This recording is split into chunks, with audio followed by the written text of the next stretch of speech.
¿Qué tal? Qué gusto estar aquí. Diferente de estar por Zoom, hasta hay un eco ahí particular. Ahí está Martín, ¿no? Con el que estuvimos hablando de la conferencia el viernes, que estuvimos juntos, y Juancho, con el que también estuvimos hablando, me gusta que estén los dos. Y me contó Martín un poco que venía con los chicos de básico, los que recién comenzaban, por una parte, y Juancho me contaba, hazlo más,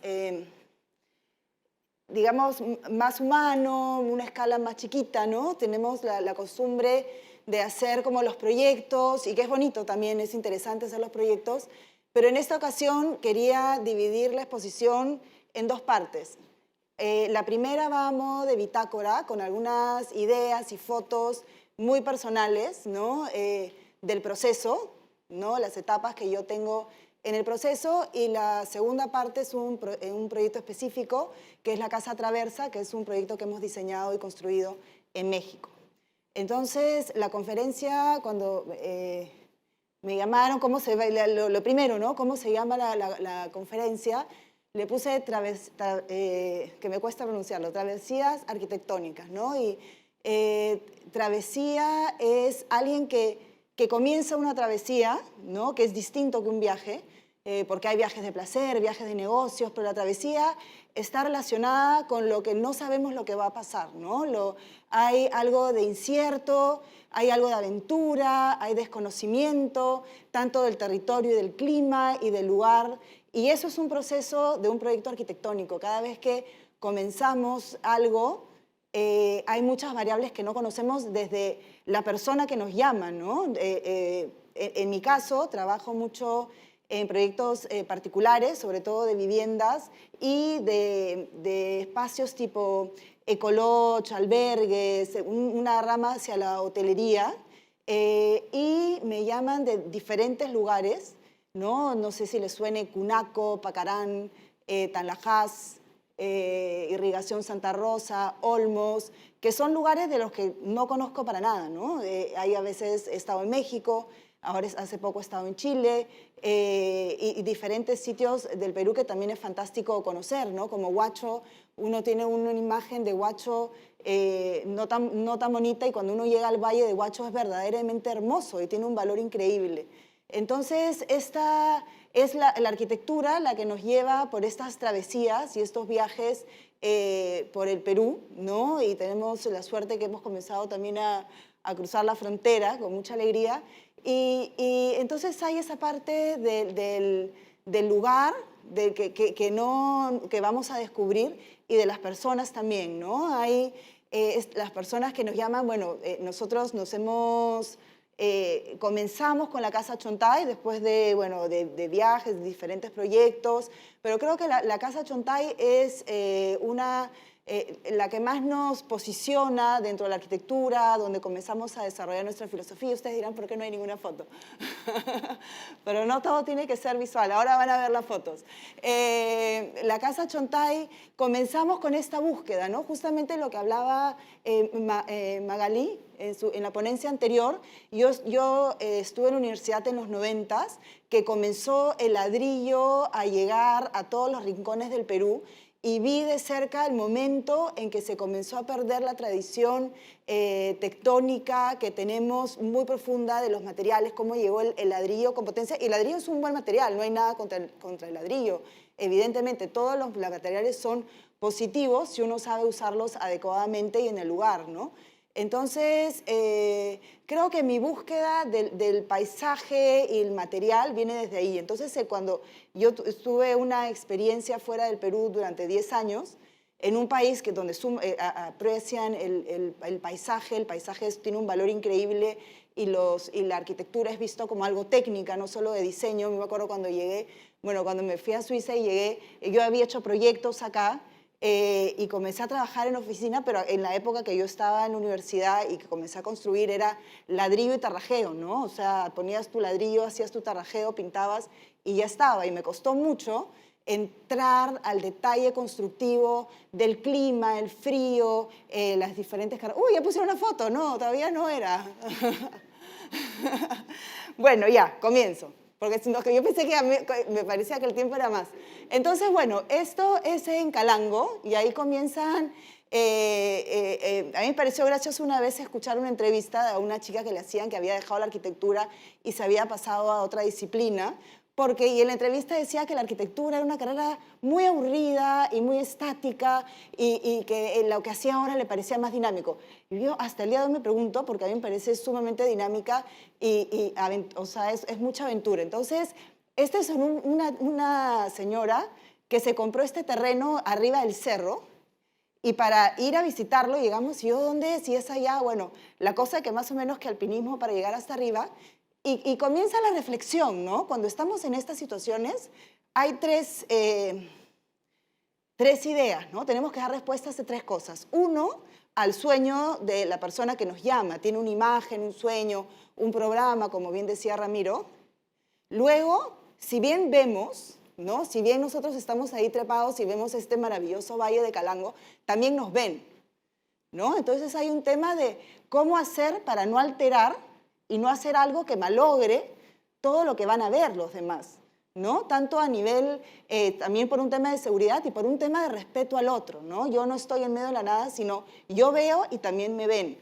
Y tres, hay lo que existe en el terreno. Yo no puedo agarrar este cerro, ¿no? Y romperlo como me da la gana y sin ver que, bueno, en este caso no hay tantos árboles, pero sí hay unas plantas ahí, ¿no? Pero también el cerro está vivo, el cerro se funciona de una manera y yo no puedo romperlo todo, sino que tiene que haber un estudio e intervenir, ¿no? Casi como cirujano, con mucha atención, mucho criterio.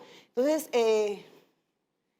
eso sería lo primero, ¿no? Entonces, este camino de mirar, sentir, cuando yo estoy parada ahí, siento el viento, qué lindo, maravillosa la vista, pero también hay un viento sumamente fuerte del que me voy a tener que proteger. Esa es otra cosa. Entonces hay el sentir, el ver, el mirar. Y luego aquí, ¿no? Estos son algunos de los... a mí no me gusta mucho la palabra cliente, pero no encuentro cliente, usuario. Ahora en la mañana hablaba de seres humanos, los seres que me llaman, no sé, las personas. Vamos a hablar de personas, ¿no? Las personas que nos llaman, ¿no? Tienen también un amor a la naturaleza, si no creo que no nos llamarían, ¿no? Tienen ya esa relación y por eso hay una cosa con la que nosotros conectamos y conectamos con ellos, y cuando vamos a visitar los lugares, los involucramos y los hacemos sentir también el lugar, ¿no? Entonces, subir a eso que hablaban en la mañana, ¿no? De sentir el espacio, de descubrirlo y hacerlo sentir. Porque no es una cosa que viene solo de un lado, sino va hacia los dos lados, ¿no? Por ejemplo, acá está, ¿cómo señalo? A este. Acá está la persona que nos llamó, la persona que es propietaria, ¿no? Que se echó, ya nos echamos juntas en realidad bajo los árboles, porque además de ver los árboles, ¿no? Estos árboles, que es una casa que hicimos, que se mantuvieron todos los árboles, la copa de los árboles suena muy bonito, ¿no? O sea, entonces hay el sonido, no solamente lo que vemos, sino lo que escuchamos, lo que sentimos, lo que olemos, todos los sentidos. Y la magia de esta casa y de haber dejado los árboles y además que lo vemos es el sonido que tiene la casa. Es una casa que suena, ¿no? Y acá, que es el tema de las manzanas, ¿no? Entonces definitivamente dije, o sea, como que las manzanas las vamos a dejar, porque las manzanas ya están ahí, algunas las vamos a retirar, pero la mayoría se van a quedar, entonces teníamos que subir para ver, y era cuando subíamos que veíamos el paisaje y era este descubrimiento de sentir. Entonces hacemos a las personas sentir con nosotros en esta travesía, ¿no? Que en verdad lo comienzan ellos y nosotros nos suben a la travesía y sigue adelante, ¿no? Los hacemos parte, ¿no? Otra es esto, ¿no? La visita al terreno, la visita al lugar, que no es un voy, miro, qué bonito, acá está el sol, sino que mido, ¿no? Por ejemplo, esta es mi wincha acá, este aparatito aquí. Esa es una wincha que yo me compré cuando estaba en la universidad y hacíamos manzana, que teníamos que medir toda una manzana del centro de Lima. Y a mí me gusta, creo que lo que más aprendí, seguro muchas cosas, pero aprendí el arte de mirar, y de medir. Y el arte de medir va con darse el tiempo de mirar, ¿no? Es una cosa mirar y la otra cosa es si yo los hago, ¿no? Medir este espacio, van a pararse en cada una de las esquinas, van a medir cada una de las gradas, van a contar cuántas son y la relación y la memoria que ustedes tendrían del espacio sería totalmente distinta a que si siempre miran. Entonces hay el medir y además hago que por más que tenemos el plano de topografía, que lo llevamos, las personas, ¿no? Para las que trabajo, también les hago medir. Ahora que estuve en el último proyecto, me decía, pero ¿por qué vamos a medir si porque es súper tecnológico, ¿por qué vamos a medir si con el satelital me va a salir el punto? ¿No? Entonces yo le decía, no, porque hay el medir, el mirar, el sentir, el mirar cada ángulo y el entender. Entonces en ese proceso vamos en el proceso de entender. No llego con algo que impongo el proyecto o es así, apareció de la nada, sino que lo vamos descubriendo juntos en el sitio. Bueno, la escalera básica, la mesita, las sillas que tienen que aparecer por ahí y la manta para el picnic, ¿no? Acá no está, pero hacemos picnic, tomamos, regresamos, vamos en la mañana, de ahí regresamos en la tarde para ver la luz de la mañana, la luz de la tarde. Vamos entendiendo en todos los momentos. Luego esto, ¿no? Esto es lo que sigue. Cuando les digo vamos en la mañana y de ahí nos vamos, no es que nos vamos a hacer nada, sino que nos vamos a recorrer toda la zona y ver todos los elementos que aparecen dentro del paisaje, de lo que hay alrededor. ¿Qué es lo que hay alrededor? Este es el valle medio del río Lurín. Entonces descubrimos la piedra, la pirca de piedra que está arriba, las cañas, la cañita, ¿no? Esta es la carretera y la cañita ahí que está puesta, bueno, el agua, la sombra, la bugambilia, la vegetación, el contraste de los materiales, lo seco con lo verde, los colores con lo seco. Entonces vamos armando la paleta de materiales a partir de lo que vamos encontrando en el sitio, ¿no? Ese es lo otro. Ese es como el siguiente paso. ¿Qué es lo que hay? ¿Qué es lo que hay? ¿Con qué se construye? ¿Qué es lo que saben hacer? Y como les digo, trabajamos en sitios lejanos, entonces tenemos que usar las cosas, los materiales que aparecen de ahí, porque parte del objetivo es recuperar las técnicas, ¿no? Parte de la búsqueda es recuperar las técnicas. Luego lo vamos a ver en la casa traversa todo más ordenado. Por ahorita es simplemente las ideas.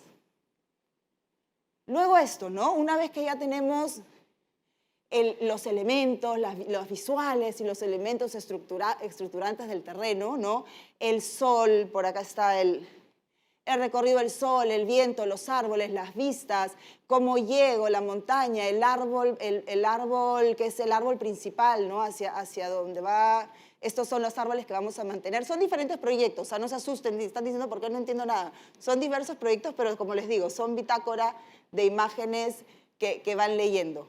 Entonces, cuando ya tenemos todo esto, ya fuimos, ya tenemos la paleta de materiales, ya conocimos, ya sentimos, ¿no? Recién ahí, pero ahí mismo, porque esa es otra cosa. Que no es que hago todo esto y de ahí llego a mi casa y lo comienzo a hacer, sino que en el mismo lugar digo, este es el eje, esto es así, ¿no? Me paro, etcétera, hago toda la cosa, lo hacemos juntos, miramos, subimos, esto se tiene que ver, esto no. Entonces ya lo tenemos en mente, comenzamos a dibujar. Y dibujamos, y dibujamos, y dibujamos, primero en chiquitito. Este dibujo es más o menos que de este tamaño, ¿no? Esta es la Casa Pez, es otro proyecto, que la idea era tener un eje, ¿no? Entonces este eje aparece en todas las versiones, y lo dibujamos y vamos pensando qué es lo que va a pasar ahí, y dónde va a estar el árbol, y cómo va a caminar la persona, y qué es lo que va a haber, un poco como eso que dice acá, que José, que siempre está, ¿no? El dibujo es la relación entre la mano y las ideas, ¿cómo es? Algo así, ¿no? Pero eso, cuando dibujamos, ¿no? Es la conexión de mi mente con mi mano y finalmente la idea. Entonces, no importa qué tan bien dibujen, contrario a lo que dice Ramiro. No todos tenemos que ser Wilders para dibujar, ¿no? Simplemente dibujen. Dibujen porque es eso, es la idea, ¿no? Cómo mi idea se proyecta al papel. Y cómo la hago, y luego comenzamos así, Uy, no se prende esto. En chiquitito, ¿no? Y lo vamos definiendo, cuáles son los zonas de dormitorios, lo vamos cambiando, etcétera, etcétera. Y pasamos a la computadora, ¿no? Y luego esta es la casa Chontay, que es otra cosa, eso también les quería mencionar, porque es otro tema del programa, ¿no? El programa, si bien las personas vienen con su programa, también hay que ampliar el programa, ¿no? Porque la gente a veces tiene, y tanto en el público como en el privado, como si hacemos un espacio de ciudad, un colectivo, tienen como ideas muy básicas de qué es lo que se puede hacer, porque es a partir de lo que conoce y podemos ayudarlos a inventar más cosas, ¿no? A mí me gusta mucho el cine, la literatura, entonces siempre tengo como que hago escenarios, ¿no? Tengo un poco, y siempre me ha gustado los personajes, y me imagino los personajes, y digo, me imagino qué es lo que va a pasar en ese sitio, ¿no? Ahí van a jugar los niños, y ahí se van a besar los enamorados, ¿no? Cosas así, me invento personajes. Entonces, acá, por ejemplo, en la casa Chontay, está la casa y está todo el programa que va alrededor, ¿no? Entonces está la piscina, la zona de hamacas, la posibilidad de ir al río, el saltarín, otra zona para echarse, el mirador, acá hay una parte de huerta, una parte para pintar, el horno de barro. Entonces todo esto, el proyecto, no es solamente la casa donde voy a dormir y cocinar y que me va a albergar, sino es todo. Es toda esta parte y cómo cada una de estas partes se va relacionando con el paisaje. Y luego, esta es nuevamente la casa Chontay,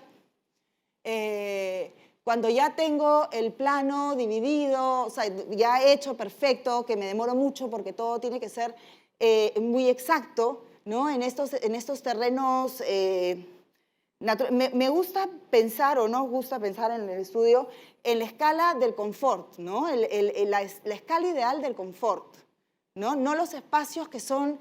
Me molestan mucho esas casas donde hay muchos espacios y esos espacios que no sirven para nada. Coincido con Ramiro que los pasillos son maravillosos y son espacios importantes, pero hay a veces que hay la salita, la sala, la otra salita y están todos metidos en su cuarto y nunca lo usan, o la sala que nadie usa porque es la sala de los invitados y nunca nadie invita a nada.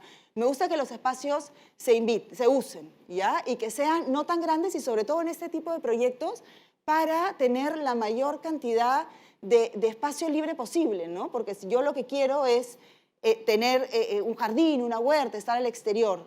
Entonces, la casa es muy compacta y entonces para eso, y es contradictorio porque lo van a ver ahora en la casa Traversa, es un terreno gigante, ¿no? Y yo establezco cuál es el tamaño de la casa y ahí me quedo. Ahí si tengo que agregar algo, lo giro, pero ya, ese es el tamaño, esa es la medida que debe tener. Y también contemplamos el paisajismo. Esa es otra cosa que trabajamos, ¿no? Cada una de estas manchitas que ven acá son el paisaje y tanto mineral como vegetal, ¿no? Las piedras están puestas ahí por una razón. Esto, por ejemplo, es una planta que se llama el vetiver, que va a ser de muro de contención, y así, ¿no? Acá hay todo un jardín, estos son los 3 floripondios, que van a estar acá y dando el encuentro y eso, ¿no? Entonces hay la parte, todo el master plan, con todo lo que puede pasar, hay el plano de arquitectura y luego está el paisajismo que también lo trabajamos. Y luego está el trazado, que esto es importantísimo. El otro día alguien estaba haciendo un proyecto y yo estoy un poco supervisando el proyecto y le dije, ya, ¿y el trazado? No lo van a hacer. ¿Cómo no van a hacer el trazado? Tiene que haber el trazado. Entonces el trazado es ir al lugar, ¿no? Ay, me pasé. Ir al lugar, ¿no? Y medir. Por ejemplo, esta es la casa. ¿Te acuerdan los arbolitos que les enseñé? ¿No? Son estos, y este es uno de los arbolitos que luego se queda en medio del patio. Esto se va a transformar en un patio y el arbolito va a ser el centro. Y es bonito porque es donde no estaba el arbolito solo, ahora es un patio y hay muchas cosas que los acompañan, ¿no? Este es otro proyecto en Cancas, en Tumbes. Este caso es particular porque estaban todos dibujados y estaban muy bien, pero este no estaba bien. Porque cuando fui a hacer la visita de obra, me di cuenta que si lo giraba un poco más, podía ver el mar, ¿no? Y yo estaba un poco así porque era un volumen típico.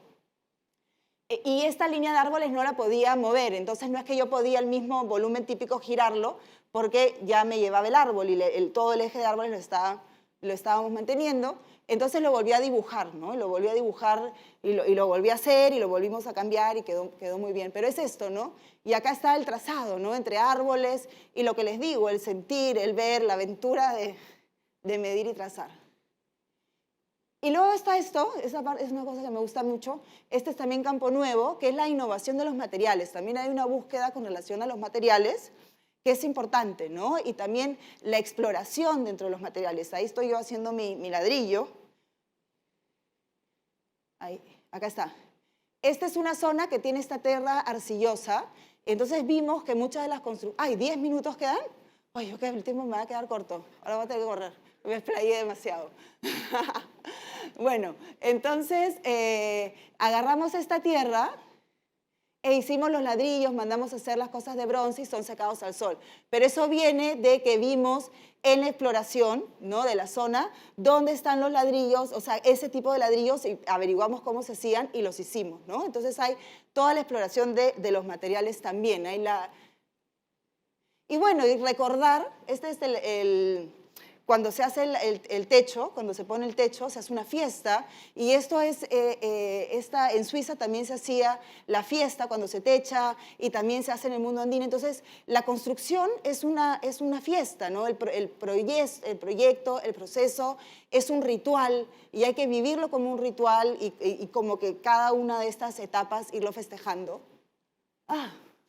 Y recordar que el proyecto lo hacen muchas personas, ¿no? En esta travesía nos vamos sumando cada vez más y cada uno está poniendo su energía y sus ganas, y que nosotros como arquitectos tenemos que ser parte y colaborar con esa energía, ¿no? Decirle al cliente qué es lo que tiene que hacer, o sea, ya, sí, sí. Y importantísimo saludar, ¿no? Yo he visto algunas veces que entran arquitectos a la hora y no saludan. A mí eso me parece alucinante, porque la persona está ahí bajo el sol, y si no fuera por ellos y por sus conocimientos, no habría arquitectura, no habría proyecto y no terminaríamos, ¿no? Entonces esa paciencia, porque a veces así, el muro de piedra, ¿no? Yo el muro de piedra, me dicen arquitecta, pero ¿por qué de piedra y no de ladrillo? No, de piedra, de piedra, de piedra, hasta que terminan y todos entienden por qué he insistido tanto en la piedra, en el ladrillo especial y ese tipo de cosas, ¿no? Entonces es un equipo del que muchas personas son parte. ¿Cuántos me quedan? ¿10? ¿9? ¿8? Listo, entonces vamos, después de esa explicación, que espero que haya sido ilustrativa, vamos a la Casa Traversa, que es en México. Entonces, ¿cómo llego yo a México? Por una publicación, una familia ve la Casa Chontay y me llama y me convoca, y es una historia bonita, porque yo tenía a mi amiga, cuando hice la maestría, que era mexicana y de San Luis Potosí, y en verdad era la única mexicana que yo conocía en el planeta. Y me dicen, cuando me llaman, sí, somos de San Luis Potosí, yo, ay, sí, conozco, porque justamente mi amiga Marcela era de ahí. Entonces la llamo y le digo, oye, Marcela, ha pasado esto, no sé cuántos. Entonces eso ayudó a que saliera el proyecto. Entonces, para llegar aquí la primera vez, me fui a Ciudad de México, luego me fui en bus a San Luis Potosí, a la casa de Marcela, y de ahí nos fuimos con Marcela 4 horas más a Ciudad Valles, donde conocimos a la familia, y de Ciudad Valles nos fuimos 2 horas más a Tanlajas, que era donde era la casa. Es un gran establo, es un rancho, como dicen allá, ganadero. Entonces, lo primero que uno ve es hermoso, es bellísimo, y siente mucho calor, y las vacas, ¿no?, bajo la sombra. Y cuando llegamos nosotros, coincidimos con las vacas que el lugar para estar era bajo el árbol, bajo la sombra, ¿no? Entonces, no son cosas que son instintivas, ¿no? No son solo del hombre, sino hay sol, hay calor, necesito un árbol, necesito sombra en realidad. Entonces esto, ¿no? Yo venía de la Casa Chontay, cuando me dan el programa, ellos además me dicen, la Casa Chontay, como han visto, es separada, me dicen, podría ser algo parecido, yo voy con la idea, además yo había medio dibujado unos búngalos, y cuando veo este paisaje pues así tan grande, no sé si no espero no taparlos a los que están por acá, ¿no? La línea, me impresiona muchísimo la línea de la montaña, la línea de las nubes, la línea de los árboles, la línea del agua, la línea del horizonte, son todas líneas, y la idea es hacer, ¿no? Así como cuando me llaman y me dicen cómo se llama la reunión, travesías arquitectónicas, aparece la frase una línea en el paisaje, ¿no? Este proyecto debe ser una línea, es una línea más en el paisaje. Y aparece el árbol, ¿no? Como elemento, y como le digo a los alumnos, un árbol, el concepto no es el árbol y que yo voy a replicar un árbol, sino es el sentido de la sombra del árbol, el espacio bajo del árbol, el cobijo del árbol, el unirme en un punto, ¿no? Entonces el concepto es esto, esa sensación de sombra, de bajar la temperatura y esta línea en el paisaje.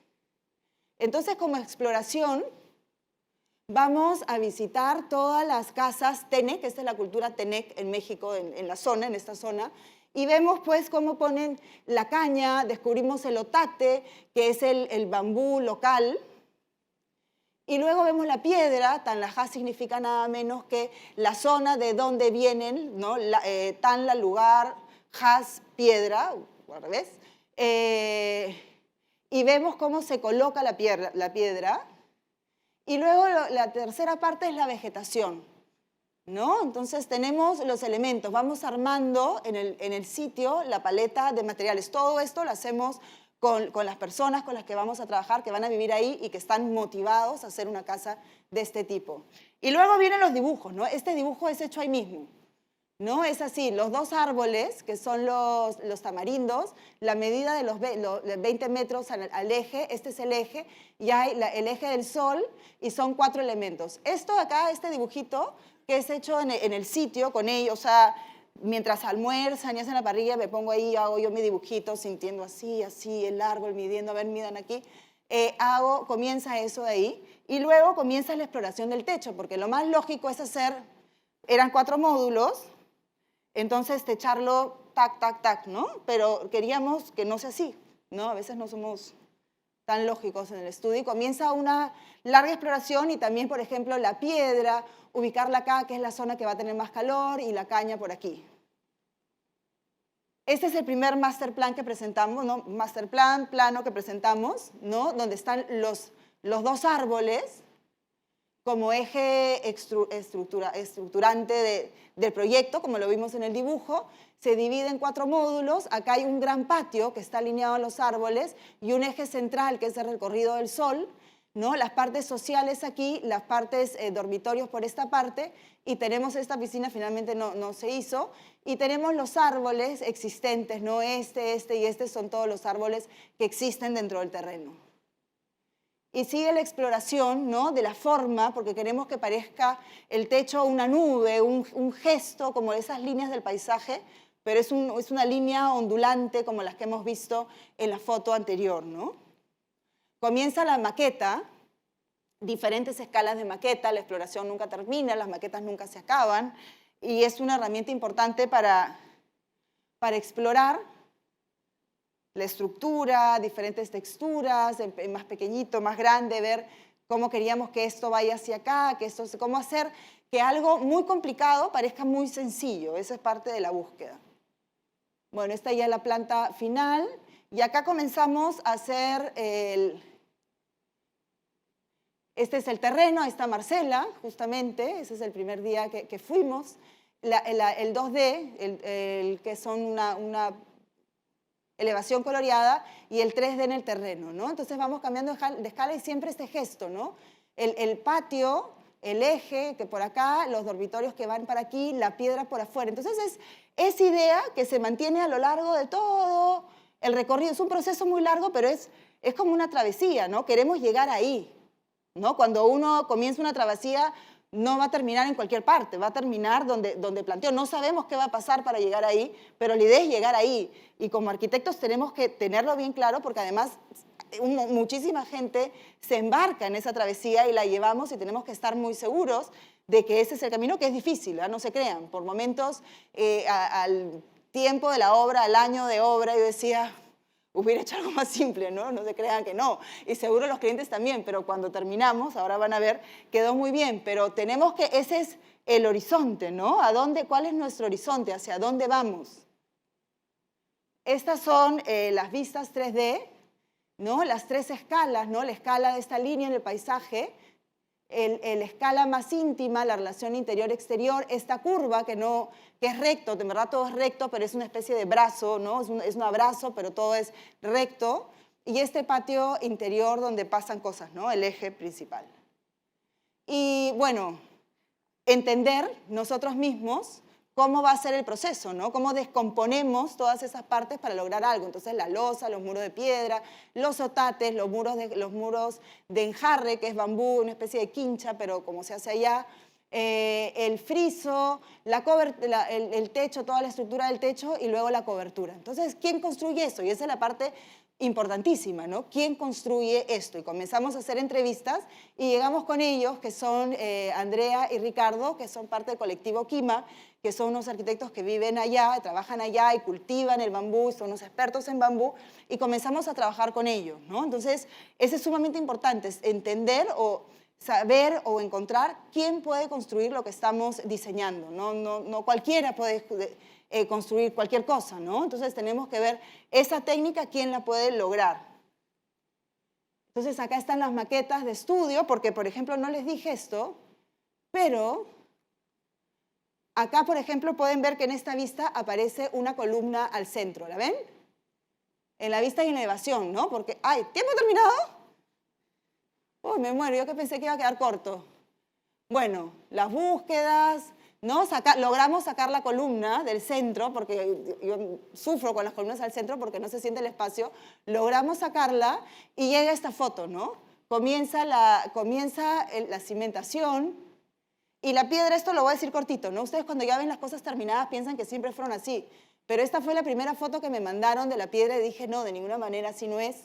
Y la segunda opción y la tercera opción, y no, pongan, acomoden, saquen esto no tiene que estar, tienen que estar todos en el mismo sentido. Entonces hay mucho proceso de coordinación para llegar hasta donde uno quiere llegar. Y hasta que tenemos el primer muro de piedra y comenzamos con el primer módulo, que ahí está el muro de piedra, el otate. Y la idea en verdad es bien simple, era hacer el primer módulo y yo iba para la visita para ver los detalles y como era modular, de ahí se iba repitiendo la estructura. Acá está la visita, ¿no? Escogiendo acá si era así el friso o era así, están poniendo acá no se ve mucho, pero estábamos escogiendo el color del barro, estábamos revisando todo.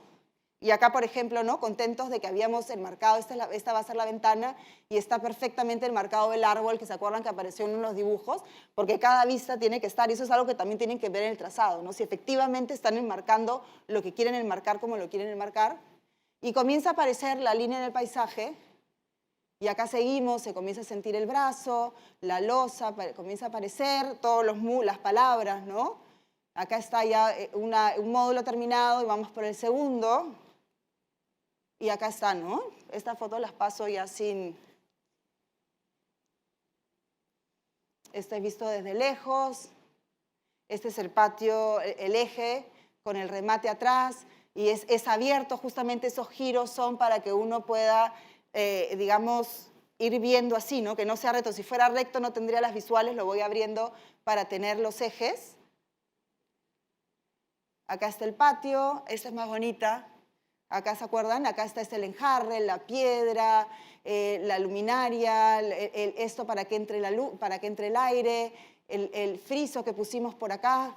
Cada una de estas cosas, como pueden ver, hay todo un pensamiento y un análisis para que quede alineado, recto, la cantidad de discusiones que hay, de discusiones en el buen sentido, ¿no? Esto no, súbelo, bájalo.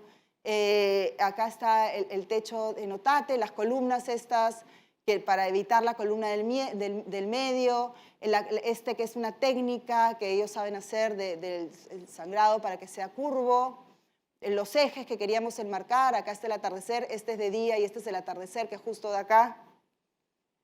Estos son los espacios ya más íntimos, ¿no? La cocina, con la visual hacia arriba, el lavadero, esto es importantísimo para mí, que lavar platos, que nadie nunca quiere, sea el mejor espacio de la casa, ¿no? Que sea casi un ritual, ¿no? Que tengas la mejor vista, todos los alineamientos, los dormitorios.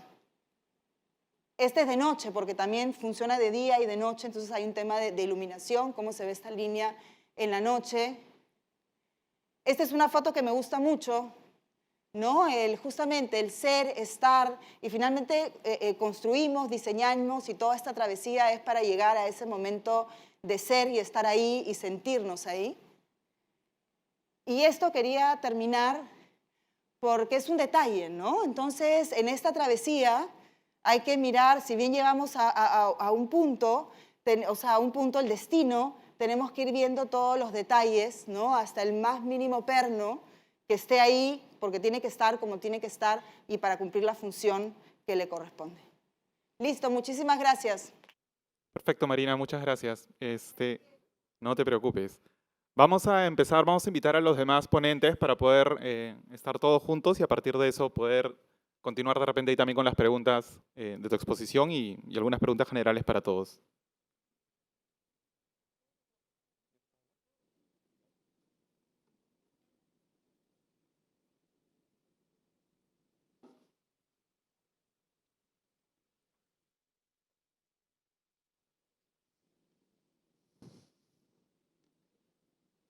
Bueno, primero volver a agradecerles a todos por la exposición. Ahora sí, Kiara nos acompaña acá de manera presencial. Gracias por eso también, Kiara.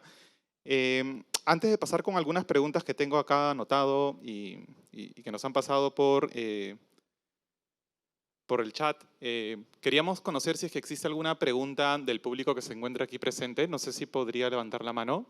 Sí.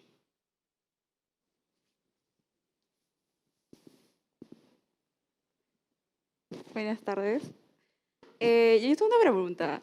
Estaban hablando al respecto de materiales y con respecto en la sierra o en las partes de altura. Yo quiero saber si hay un tipo de material que es ¿cómo podría decir? Eh, que prevenga, o sea, el frío, tipo, es que yo escuché, y no sé si es cierto, de supuestamente el material de ladrillo o con cemento, o sea, no es algo que cubra tanto el frío y funciona más el adobe o otro tipo de material para que sea algo más, un lugar más cálido dentro de una vivienda. Entonces,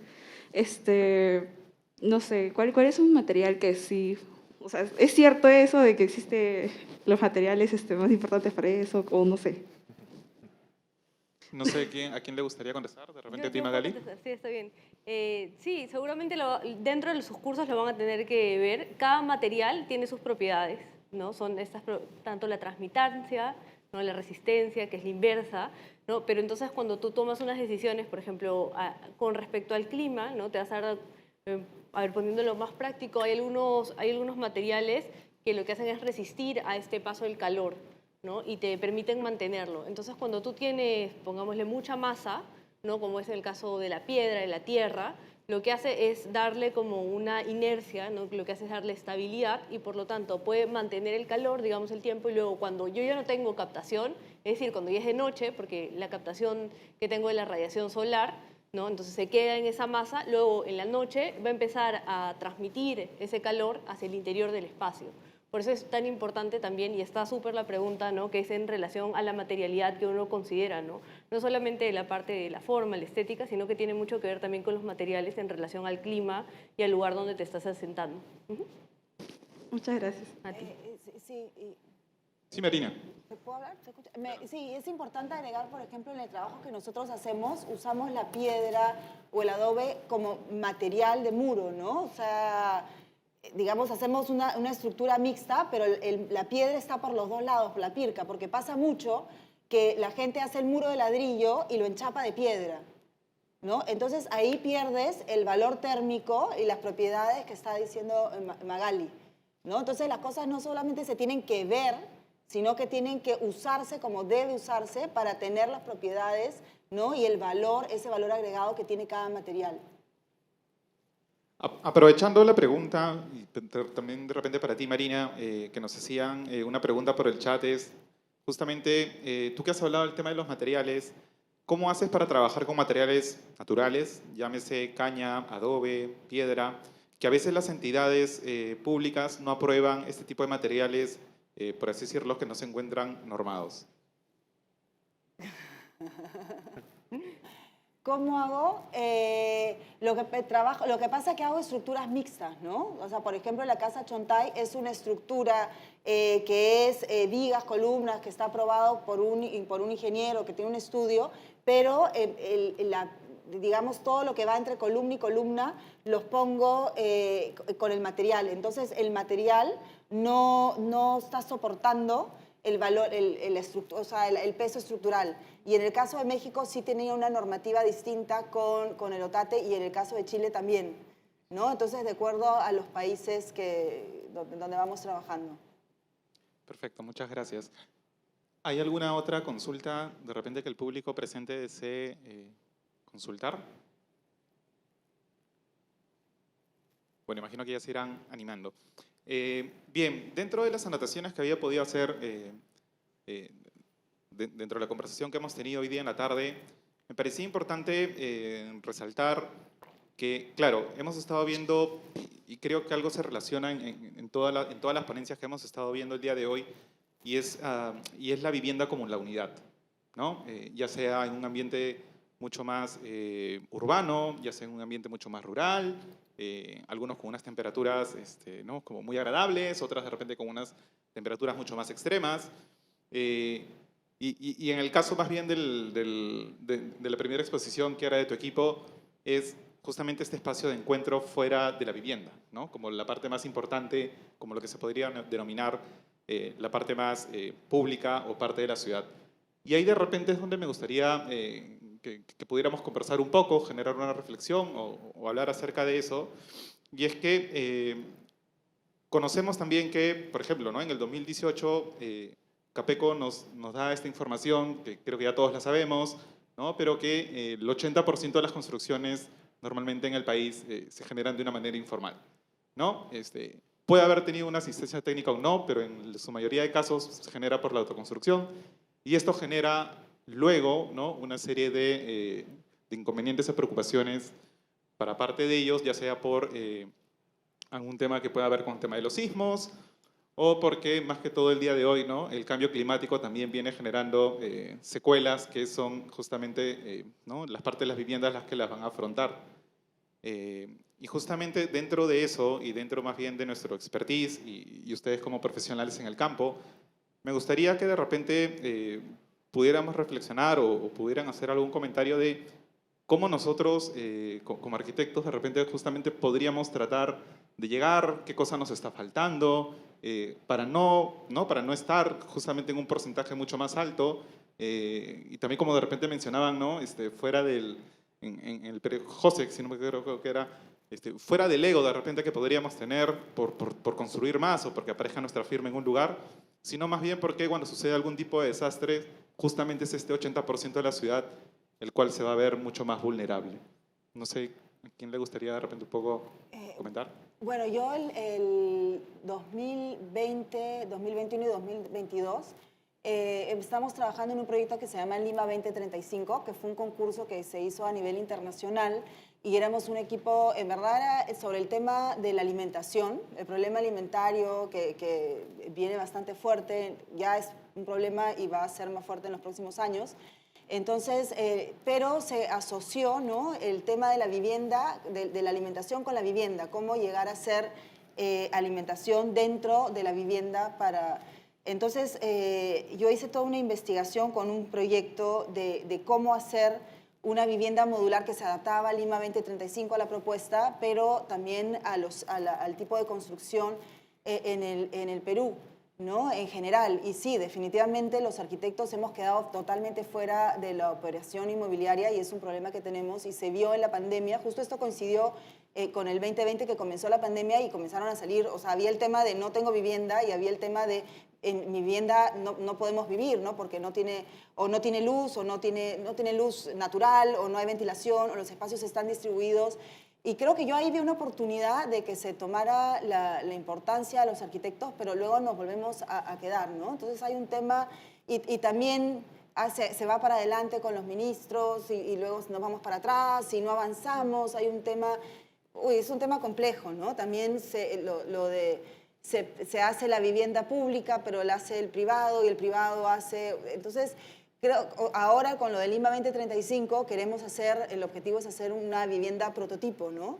Y en esas estamos. Estamos en el camino de hacer la vivienda que se va a transformar en mercado, comedor popular, etcétera, etcétera. Entonces, en esas vamos. Pero sí, tenemos que entrar dentro de esa operación. A mí, sí, así funciona. A mí me parece que va por ahí con lo que dice Marino, me agarro de su respuesta. Creo que tiene que ver con la importancia del arquitecto, o sea, porque en mi experiencia la gente no tiene ni idea de cuál es el rol de un arquitecto.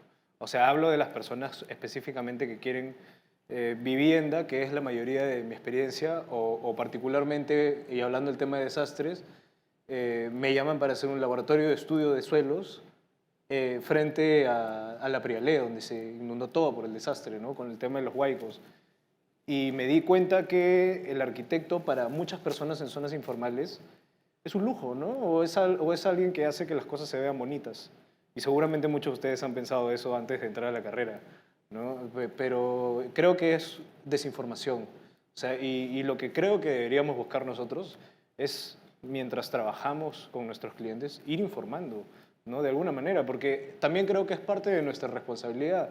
Muchas veces pasa que los arquitectos quieren ser todo, ¿no? O sea, por ejemplo, el arquitecto urbanista como Marina, que la rompe en urbanismo, pero hay arquitectos que creen que todos deben ser urbanistas, por ejemplo, o todos deben hacer A, B, C, D, F, G, cuando en verdad nosotros tenemos un rol especial y particular para hacer casas y otro para hacer viviendas en paisaje, y se necesita otro tipo de información. Entonces, al final, nosotros mismos hacemos que no quede claro cuál es nuestro rol, y la gente cree que somos para hacer casas de playas bonitas, ¿no? Y realmente no es así. Determinamos cómo es que funciona correctamente una casa como unidad, como lo dice Marina, o sea, como una unidad parte de un sistema que es muy complejo, que tiene que ver con el paisaje y tiene que ver también con el usuario y su presupuesto, o sea, desde la escala más grande hasta la escala más pequeña. Me parece que es desinformación. Creo que no se entiende bien todavía, al menos en el Perú, cuál es el rol del arquitecto, porque también he tenido la oportunidad de diseñar una casa en México y ahí todo el mundo entiende que el arquitecto es importante. Aquí en el Perú realmente lo entienden las personas que están más informadas, ¿no? Y esa no es la mayoría, evidentemente, y ahí también hay una relación de por qué también el 80% es informal. Ahora, yo no creo que la informalidad sea mala, por ejemplo. He hecho un montón de proyectos informales y no me quiten el cap, pero realmente si nosotros nos hacemos a la vista gorda y no queremos participar en un proyecto porque es informal, alguien más lo va a hacer y seguramente lo va a hacer mal. O en el peor de los casos, no va a haber un profesional involucrado, que es como lo mencionan. Eso me parece más peligroso, realmente, en mi opinión. En mi caso, creo que una parte tiene que ver con la responsabilidad, que asumamos que tenemos una responsabilidad en particular. Vivimos además en un país comentaba hace un momento, con distintas problemáticas, y en particular comentaba un poco esto de la vivienda como la expresión cultural. Y cuando uno proyecta una vivienda, te están dando, digamos, una parte, compartes tanto con las personas con las que vas a construir algo, ¿no? Que va a ser un espacio en el que invierten tanto. Por ahí Ramiro hablaba, ¿no? Mira, ha invertido, no sé, ha ahorrado tantos años de su vida, ¿no? Para poder hacer algo. Entonces, están la parte de la construcción de sueños, anhelos, todo lo que viene con eso, ¿no? Pero también es desde nuestra parte entender que hay una responsabilidad en lo que hacemos, que hay una problemática para resolver.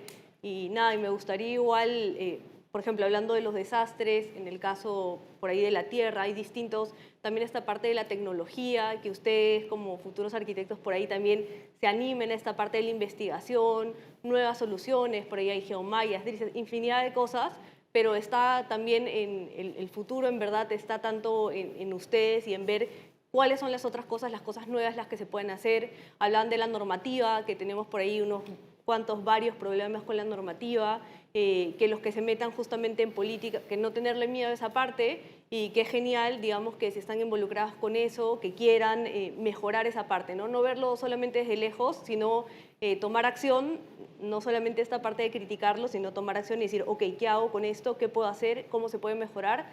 Para ahora, para futuras generaciones también, ¿no? Eso sería por mi parte. Y yo creo que como para cerrar un poco la idea, perdón, sí, yo también creo mucho que es acerca de la responsabilidad del arquitecto de hacerse notar, ¿no? en el sentido de qué recae en nosotros. Cuál es la responsabilidad de nosotros como profesión y entender las necesidades que se puedan dar en estas familias de menos recursos tal vez, ¿no? Yo creo que como para separarme un poco más de la arquitectura y ir un poco más a la charla de la ponencia de hoy de Intuilab, es mucho entender esta necesidad de compartir hacia el afuera también. Creo que muchas veces como arquitectos vemos el proyecto del límite del terreno hacia adentro y nos olvidamos mucho de la relación que pueda haber con el exterior, con el entorno urbano, y a veces eso es lo que estas familias muchas veces necesitan, ¿no? Nuevamente recobrar esta vida en comunidad, y cuando ellos empiezan a construir por sus propias formas, maneras, recursos, ellos no saben muy bien cómo hacer esta integración con los vecinos que se da normalmente en la calle, ¿no? Entonces, creo que también parte de nuestra labor del arquitecto es nuevamente repensar la vivienda del interior hacia el exterior y poder brindarles a ellos también nuevas soluciones para hacer una vivienda para su familia que pueda seguir creciendo, entender esas necesidades que estas familias puedan tener, porque ellos no crean solo el primer y segundo piso para la familia nuclear que tienen en ese momento, sino para el futuro que viene, ¿no? Los nietos, los tíos, los primos. Y creo que ahorita nuestra labor sería poder acompañarlos en ese camino, ¿no? A veces es un poco difícil también por los escasos recursos que ellos podrían tener, y que claramente a veces contratar a un arquitecto es un poco más costoso, ¿no? Entonces, de repente no es que no entienden el labor del arquitecto per se o que no respetan nuestra profesión, sino que a veces piensan que no tienen los recursos suficientes como para llamarnos, ¿no? Entonces, yo creo que sí, si se pudiese llegar a más personas con un poco más de información, orientarlos en el camino que pueden tomar, de repente las decisiones de autoconstrucción no serían las mismas que se están dando ahorita y serían un poco más acompañadas de profesionales expertos en el tema, ¿no? Perfecto. Un poco para redondear la idea, me parece importante, básicamente, de las 4 respuestas, de las 4 reflexiones, ver cómo no solamente el lado económico va a ser importante, no necesariamente por un tema del costo del arquitecto, sino el tema de la construcción. Y de repente justamente parte ahí nuestra labor para seguir buscando soluciones, alternativas, o que puedan, ¿no? Como bien mencionabas, el tema también de la temporalidad, ¿no? Vimos por ahí en algunas de las exposiciones que habían, ¿no? Primero se construía el primer piso, luego el segundo, luego una parte, luego primero, ¿no? Los primeros módulos, o como lo veíamos en la parte, ¿no? Igual, altoandina, ¿no? Que existían primero unos módulos y que luego aparecía, ¿no? La parte del ganado, aparecía, ¿no? Venía la municipalidad y colocaba otro tipo de cosas. Y luego cómo todo va interviniendo en la comunidad, ¿no? Que al final generamos todos y que al final eso justamente es lo que forma nuestro paisaje y territorio. Yo quería volver a agradecerles por la exposición a cada uno. Gracias, Kiara, mándale nuestros saludos también a Hanna y a José. Gracias, Ramiro, gracias, Magali, y gracias, Marina, por esta linda charla.